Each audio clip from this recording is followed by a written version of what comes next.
Fala pessoal, tudo bem? Aqui quem fala é o Marcos Vinícius. Eu sou de Campos de Goytacazes, da Casa de Oração do bairro Caxias. Vou falar um pouquinho para vocês sobre a minha vida, sobre a minha trajetória como cristão. Eu nasci um lar cristão e aos 8 anos de idade eu reconheci o sacrifício de Jesus ali na cruz, através de uma mensagem do irmão João Valente. E desde então a minha vida tem sido na igreja, a minha vida tem sido participar de tudo que a igreja promove. E acredito que a maioria das pessoas que nasceram lá cristão ou estão na igreja desde criança, essas coisas meio que foram acontecendo de forma natural. A gente não precisou se esforçar para que isso acontecesse. E em um determinado momento da minha vida eu percebi que ter confessado o Senhor com a boca, que é importante, e participar desses eventos que a igreja faz, dessas coisas que a igreja promove, que essas coisas não eram suficientes para que eu tivesse uma vida com Deus, para que eu tivesse uma vida de intimidade com Ele. E eu comecei a perceber que o meu pai, a minha mãe ou os irmãos da igreja não poderiam buscar a Deus por mim.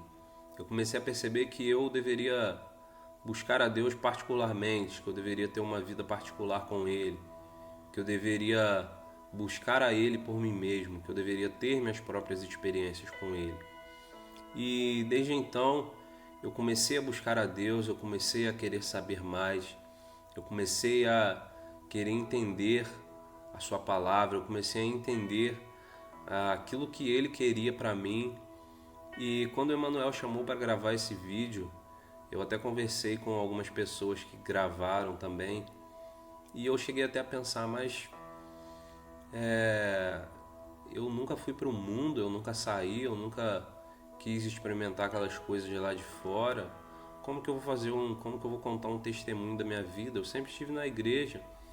E o nome desse canal é A Hora da Reforma. Do canal não, do quadro. É A Hora da Reforma. E reforma, ela nem sempre é tão prazerosa. A reforma requer que trocamos coisas de lugares, que quebramos, que mudamos. E na nossa vida não é diferente.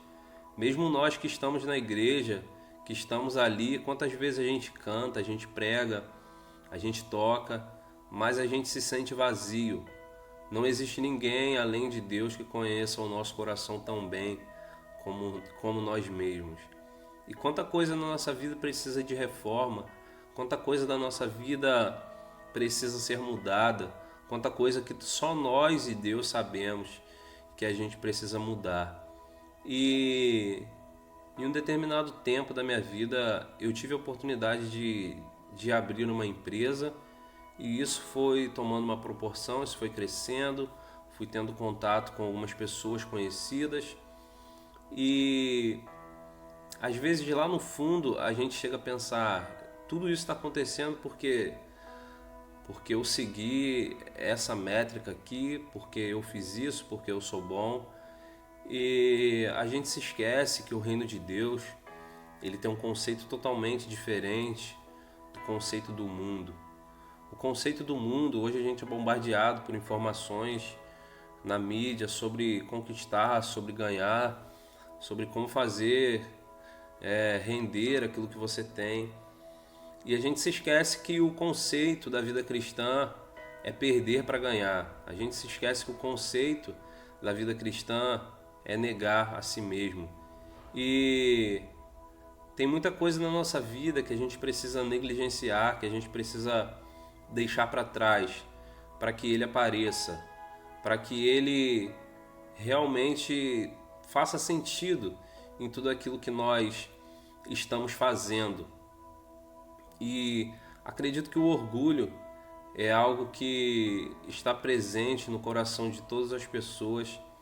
Às vezes sobressai na vida de alguns, às vezes não sobressai na vida de outros, mas pelo fato de todos nós sermos pecadores, infelizmente estamos fadados a essas coisas. E a mensagem que eu queria deixar é que você que nasceu em um lar cristão ou não, mas que se você está recebendo de Deus, se Ele está te abençoando, nunca esqueça de atribuir esses feitos a Ele. Porque nada acontece na nossa vida sem a permissão de Deus. Se estamos sendo abençoados, é permissão dele. Ou se às vezes estamos passando um momento difícil, também é permissão dele. Mas vamos ser gratos, vamos lembrar de agradecer. E mesmo que você não tenha ido lá para o mundo, mesmo que você não tenha experimentado coisas fora, vamos falar, fora da igreja, mas que só você sabe aquelas coisas que te afastam de Deus, aquelas coisas que te impedem de chegar perto dele. Então que esse possa ser o momento em que eu possa tirar tudo aquilo que está me impedindo de se achegar a ele, tudo aquilo que não está deixando que eu tenha uma vida de intimidade, uma vida espiritual com ele. Que seja um momento que nós possamos nos entregar 100%, que nós possamos nos entregar de corpo e alma. E tudo aquilo que fizermos, tudo aquilo que conquistarmos, que possa ser para a honra e para a glória dele. Para terminar, eu vou ler um versículo que eu gosto bastante. Quem me conhece sabe que eu gosto bastante. Na verdade, são 3. Está lá em Filipenses 2, a partir do 5, que diz assim: de sorte que haja em vós o mesmo sentimento que houve também em Cristo Jesus, que sendo em forma de Deus, não teve por usurpação ser igual a Deus, mas aniquilou-se a si mesmo, tomando a forma de servo, fazendo-se semelhante aos homens. Quantas vezes a gente quer aparecer, quantas vezes a gente quer ser reconhecido, quantas vezes a gente quer ganhar, mas aquele que era o maior, mas aquele que é o maior, ele se fez pequeno, ele se fez servo por amor a nós. E que nós possamos reconhecer o sacrifício de Jesus na cruz, que nós possamos reconhecer tudo aquilo que ele tem feito. Quantas e quantas vezes Deus tem nos dado muito mais do que merecemos e nós não somos gratos. Então que a hora da reforma possa ser um momento para que você possa reformar a sua vida, para que você possa tirar aqueles entulhos, para que você possa tirar aquelas paredes, para que você possa abrir uma janela para você avistar novos horizontes e conquistar o melhor de Deus para a sua vida.